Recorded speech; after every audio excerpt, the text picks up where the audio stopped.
The chipped Formica countertop felt cool against Sarah's cheek. At 10 years old, her world was measured in dirty dishes and the faint, sweet smell of bubble gum from the other room. That was Emily, her younger sister, 3 years her junior, and the undisputed sun around which the Miller family orbited. "Sarah, are you done in there? Emily wants her dollhouse set up." Carol Miller's voice, sharp and impatient, cut through the quiet hum of the dishwasher. "Almost, Mom," Sarah mumbled, rinsing the last plate. Her hands, small and perpetually chapped, ached from the hot water. Emily, meanwhile, was rarely asked to lift a finger. Her days were filled with playdates, dance classes, and the endless acquisition of new toys. Family dinners were an exhibition of Emily's latest achievements, a slightly less wobbly pirouette, a remarkably good grade on a pop quiz. Sarah's quiet successes, acing a math test, finishing a complex book, were met with a perfunctory nod or a swift change of subject. Summer vacations were the starkest illustration of the divide. While Sarah spent her summers helping Carol with extra chores, weeding the garden, or organizing the garage, Emily was whisked away on trips. Disney, World, the California coast, skiing in Colorado. Postcards would arrive, cheerful and bright, depicting Emily's beaming face against iconic backdrops, a constant reminder of the experiences Sarah was missing. Why does Emily get to go everywhere? Sarah once dared to ask her father, Robert Miller. He sighed, not unkindly, but dismissively. "Emily's younger, Sarah. She needs these experiences. You're more independent. You understand. Independent." The word felt less like a compliment and more like an excuse. It meant, you can handle it yourself. We don't need to worry about you. You're not the one we prioritize. Resentment, a cold, heavy stone, began to settle in Sarah's gut. But alongside it grew a fierce, quiet determination. If they valued independence, she would become so independent they wouldn't know what to do with her. If they wouldn't give her opportunities, she would create her own. High school was Sarah's battleground. She poured all her energy into academics, extracurriculars, and part-time jobs. While Emily cruised through school, relying on her charm and her parents' connections, Sarah worked late shifts at the local diner, saving every penny. College wasn't just a dream. It was a necessity, an escape route meticulously planned. She applied for scholarships, grants, anything to lessen the financial burden on her parents, though she suspected they wouldn't contribute much anyway. When the acceptance letter from the University of Georgia arrived, complete with a significant scholarship, Sarah felt a surge of triumph unlike anything she'd experienced. "That's nice, dear," Carol said, folding laundry. "Did Emily tell you about her new puppy?" She's calling him Patches. The lukewarm reaction was a familiar sting, but it couldn't dim the light of Sarah's achievement. She was getting out. College was a blur of study, work, and relentless self-improvement. Sarah majored in business administration, devouring courses on finance, marketing, and entrepreneurship. She saw opportunities everywhere. While still a student, she started a small online reselling business, buying clearance items and selling them for a profit. It wasn't glamorous, but it taught her the fundamentals of e-commerce and supply chain management. After graduation, instead of seeking a traditional corporate job, Sarah took a leap of faith. She used her savings and a small loan to launch a specialized e-commerce platform focused on sustainable home goods. It was risky, demanding 18-hour days and countless setbacks, but Sarah was driven. She remembered every chore, every missed vacation, every casual dismissal. Success wasn't just about proving them wrong. It was about building a life where she was in control.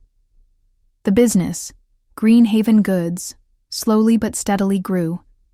Its focus on ethical sourcing and environmental consciousness resonated with consumers. Sarah reinvested profits, hired a small team, and expanded her product lines. Within 5 years, the business was thriving, generating a substantial income. Her first major purchase was an apartment in the city, a small but sunlit space that was entirely hers. No shared rooms, no one else's mess, just peace and quiet and the tangible result of her hard work. Then came the house. Not a sprawling mansion, but a beautiful, detached bungalow in a desirable Atlanta neighborhood. It had a small garden, cozy fireplace, and character. Buying it outright, without a mortgage, was a moment of profound satisfaction. She stood on the porch, key in hand, and finally felt rooted, secure. She called her parents, wanting to share this milestone. "Mom, Dad, I bought a house." There was a brief silence.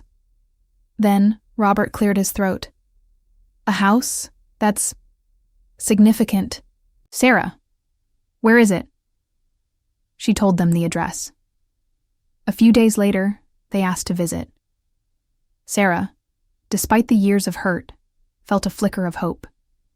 Maybe this achievement, this tangible success, would finally earn their genuine pride. The visit was strained. They toured the house, their expressions polite but distant. They commented on the paint colors and the size of the rooms, but there was no warmth, no joy for her. As they sat in the living room, Carol finally came to the point, her voice taking on a syrupy sweetness that Sarah recognized as a prelude to a difficult conversation. "Sarah, dear," Carol began, "your father and I have been talking." Robert nodded gravely. "Yes, Sarah. This house, it's very nice, very valuable." Sarah waited, a knot tightening in her stomach. "As you know," Robert continued, "Emily is planning to get married next year. She and Brian are looking to start a family soon after. They're struggling to find a suitable place in a good neighborhood," Carol added, leaning forward conspiratorially. "The market is so difficult for young couples." Understanding dawned, cold and sharp. Sarah stared at them, disbelief warring with a familiar ache of disappointment. "What are you saying?" Robert took a deep breath. "We think it would be a wonderful gesture, Sarah. A true act of family support. To gift this house to Emily and Brian as a wedding present, a foundation for their future." Sarah felt the blood drain from her face. Gift?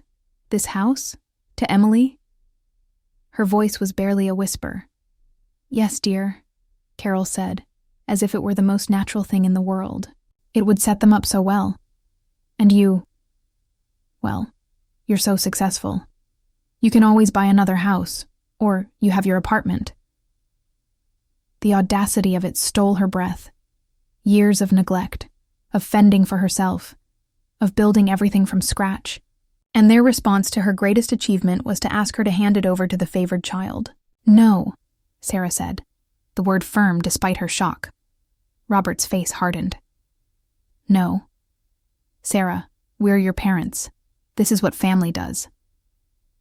"Family supports each other, yes," Sarah retorted, her voice rising. "But family doesn't demand the fruits of one child's labor to hand to another who did nothing to earn it." "Emily has had her struggles," Carol interjected, defensively. "Struggles?" Sarah laughed, a short, bitter sound. "Emily's struggles involved choosing between a Caribbean cruise and a European tour. My struggles were paying for textbooks and working 3 jobs to eat." The air crackled with tension. Robert stood up, his face red with anger. "How dare you speak to your mother like that? We have provided for you." "Provided?" Sarah echoed, standing up to face them. "You gave me a roof and food, the basic necessities. You didn't provide guidance, emotional support, or opportunity. I earned every single thing I have." "This is unacceptable, Sarah," Robert said, his voice low and menacing. "Family is everything. If you cannot understand that, if you cannot put your sister's needs first—" "My needs were never put first," Sarah shouted, the dam of years of suppressed pain finally breaking. "It was always Emily. Her school projects, her recitals, her vacations, her feelings. What about mine? Did you ever ask what I needed? Did you ever celebrate my successes with genuine pride? Get out, Robert said, his voice trembling with fury. If you are going to be this selfish, this disrespectful, get out of our house. This isn't your house, Sarah cried, gesturing around the living room. This is my house, and I will not be gifting it to Emily. Carol stood, her face a mask of cold fury. Then you leave us no choice, Sarah. Your father and I will be reviewing our will. Your sister will inherit everything. Sarah flinched as if struck. Disinheritance. It was the ultimate rejection, the final severing of ties. Yet, amidst the pain, a strange sense of liberation bloomed. They were showing their true colors, removing any doubt. There was nothing left to lose. Fine, Sarah said, her voice remarkably steady. Do what you have to do, but this house is mine, and so is my life. She escorted them to the door, opening it wide. They walked out, their backs stiff with indignation, without another word. True to their word, a few weeks later, a formal letter arrived from a law office. It stated that Robert and Carol Miller had amended their will, explicitly removing Sarah Miller as a beneficiary. The letter felt cold, clinical, the legal confirmation of her emotional orphanhood. Sarah signed the acknowledgement and mailed it back. The stone in her gut solidified into cold, hard steel. Life went on. Greenhaven goods continued to flourish. Sarah focused on her business, her friends, and building a life entirely on her own terms. The house became her sanctuary. Months passed. She heard snippets of information through distant relatives. Emily's wedding went ahead. They were living. In a rented apartment, her parents were complaining about Sarah's selfishness to anyone who would listen. Sarah ignored it all. Then, Emily started calling. At first, it was innocent, catching up, asking about the business. Sarah kept the conversations brief and polite, but Emily's calls became more frequent, more needy. Sarah, things are tough, Emily whined on the phone one evening. Brian's job isn't paying as much as we hoped, and this apartment is tiny now that I'm pregnant. Pregnant. Sarah felt a jolt, but kept her voice neutral. Congratulations, Emily. That's big news. Yeah, Emily sighed. Listen, I was thinking, since you have that big house, here it was. The entitlement, the assumption. What about the house, Emily? Sarah asked, her voice carefully devoid of emotion. Well, it's just so much space for one person, isn't it? Emily pressed. And we really need somewhere to raise the baby. It would be perfect for us. Maybe we could rent it from you? Or you could let us stay there for a while, until we get on our feet? Sarah closed her eyes. The sheer nerve. Emily, the house is not available. I live here. It's my home. But you have your apartment still, right? Emily persisted, clearly having done some checking up. You could stay, there. Just for a bit? No, Emily, Sarah said, her voice firm. That's not going to happen. I bought this house as my primary residence. It's not a rental property, and it's not a temporary shelter for people who couldn't manage their finances. The line went silent for a moment. Then, Emily's tone shifted, becoming sharp and accusatory. Wow, Sarah. Still holding on to things, huh? Mom and Dad were right about you being selfish. Selfish? Sarah's control began to fray. Is it selfish to want to keep the house I worked myself to the bone to buy? Is it selfish to not hand over my assets to someone who feels entitled to them?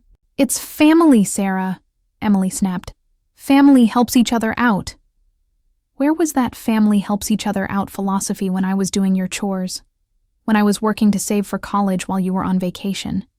When you were handed everything and I was given nothing? Sarah's voice was cold, hard. That's different, is it? Sarah challenged. Or is it only family helps out when it benefits you?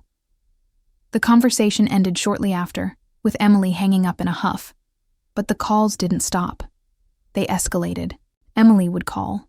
sometimes crying, sometimes angry, sometimes with her husband Brian making demands. They would show up at Sarah's office trying to catch her off guard. They contacted mutual acquaintances, spinning a tale of Sarah's heartless refusal to help her struggling pregnant sister. The intrusion, the blatant disregard for her boundaries, the continuation of the entitlement she had fled years ago. It became unbearable. The cold steel in Sarah's gut began to heat, molten and dangerous. They had disinherited her, thrown her out, demanded her property, and now they were harassing her. They had underestimated her for the last time. The revenge wouldn't be loud or messy. It would be precise, calculated, and delivered with the same quiet determination Sarah had used to build her empire. They valued money and their standing in their insular community. Those would be her targets. Sarah spent weeks meticulously researching. She leveraged her business network, hiring private investigators and financial analysts.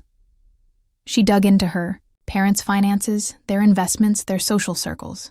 She learned they were heavily invested in a large local property development project, a complex of luxury condos and retail spaces. Robert was even on the project's advisory board, lending his name and reputation. This project was their pride, their secure financial future, and the bedrock of their social standing. Her investigation revealed cracks. The project, while outwardly successful, had bypassed several zoning regulations through dubious means, likely involving bribes or unethical influence peddling. Permits were rushed, environmental assessments were incomplete, and some land acquisitions were questionable. Furthermore, the primary developer was overextended, relying on a constant flow of investment to stay afloat. A single major hiccup could send the whole thing crashing down. This was it. Sarah's revenge would be built on the foundation of their own greed and deceit. She didn't want their money. She wanted to ensure they lost theirs, lost their standing, lost the very things they valued over their own daughter.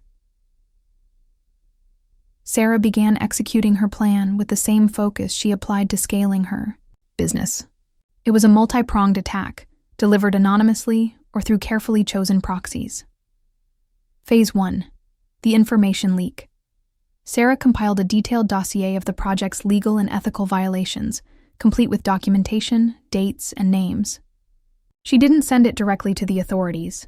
Instead, she leaked it to an investigative journalist known for tackling local corruption. The information was packaged convincingly, making it impossible to ignore. Phase 2. The regulatory scrutiny. Simultaneously, Sarah used her network to anonymously submit formal complaints to various regulatory bodies, the local planning commission, the state environmental protection agency, and even a quiet tip-off to a federal agency regarding potential financial irregularities if any crossed state lines or involved federal funds. She kept this vague, aiming for maximum disruption. These complaints, backed by the leaked documentation, triggered official investigations. Phase 3. The financial pressure. Sarah, through shell companies and intermediaries, began subtly shorting the stock of the primary development company involved in the project.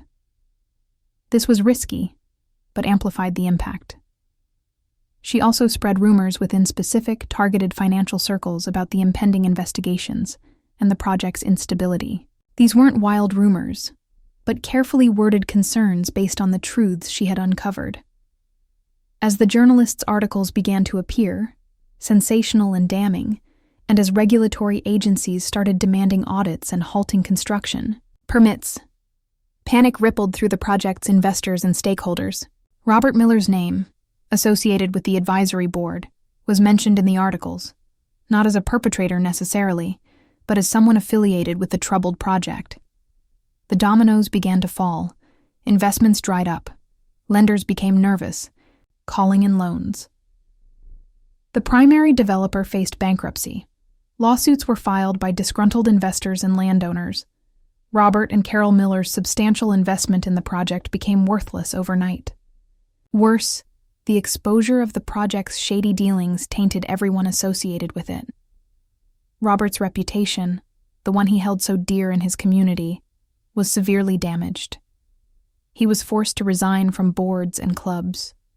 Carol's social invitations dwindled. Their names, once respected, were now whispered about with suspicion. The financial ruin was significant. They had sunk a large portion of their retirement savings into the project, blinded by greed and Robert's misplaced confidence. Their assets were now tied up in the legal fallout, their liquid funds depleted. Emily, having relied on her parents for financial cushioning, was hit hard too. With her parents' money gone and their reputation in tatters, her sense of entitlement crashed against a harsh reality. Her attempts to leverage her parents' status or wealth for her own benefit evaporated. The calls from Emily became frantic, accusatory. "What did you do?" she screamed over the phone one day. "Our money is gone. Mom and Dad are ruined. This is your fault." Sarah listened, calm and detached. "My fault? I simply built my own life, Emily. And when you and Mom and Dad tried to take what was mine, you exposed yourselves to the consequences of your own actions and poor choices. You reported them. You ruined us," Emily wailed. "I reported nothing directly," Sarah said, a cool satisfaction in her voice. "I simply ensured that the truth about that fraudulent project saw the light of day. Your parents chose to invest in something built on lies. They chose to disinherit their daughter for refusing to enable their favoritism. They chose to harass her when she refused to hand over her property. These are the consequences of their choices, Emily. Not mine." Emily hung up, sobbing. The ultimate moment of reckoning didn't involve a dramatic confrontation. It was quieter, more profound. Sarah received a certified letter from a different law office. It was a petition for financial assistance from Robert and Carol Miller, citing their unforeseen circumstances and appealing to Sarah, their daughter, for support. Sarah read the letter, the legal jargon a thin veil over their desperation. They were asking the daughter they had disowned, the daughter they had tried to beggar for her sister, for help. The irony was a bitter, potent tonic. She drafted a response, concise and without emotion. It stated unequivocally that while she acknowledged their biological relationship, she had no legal or moral obligation to provide financial support, particularly given their past actions, including her formal disinheritance. She wished them well, but made it clear her life was separate from theirs now. She had her own responsibilities, her own future to protect. She signed the letter, enclosed a copy of the disinheritance notice she had received years ago, and mailed it back. She never heard from them directly again. News filtered through the grapevine. They had to sell their house, downsize drastically, and were living a meager existence, their social standing a distant memory. Emily and Brian were struggling, forced to rely solely on their own efforts, something neither was well equipped for. Sarah didn't feel a surge of triumphant glee. The revenge had been necessary, a cleansing fire that had burned away the last vestiges of hope and obligation. What remained was a quiet peace, a sense of justice served, not through vengeance, but through the cold, impartial hand of consequence. She stood in her living room, the afternoon sun warming her face. This house, her sanctuary, remained. Her business thrived. She had built her own family, not of blood relations who had failed her, but of friends, colleagues, and a partner who saw her, valued her, and celebrated her. The past was a shadow, a painful memory, but it no longer defined her.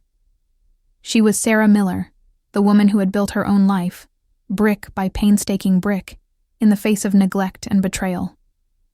The price had been high, the loss of a family that never truly existed.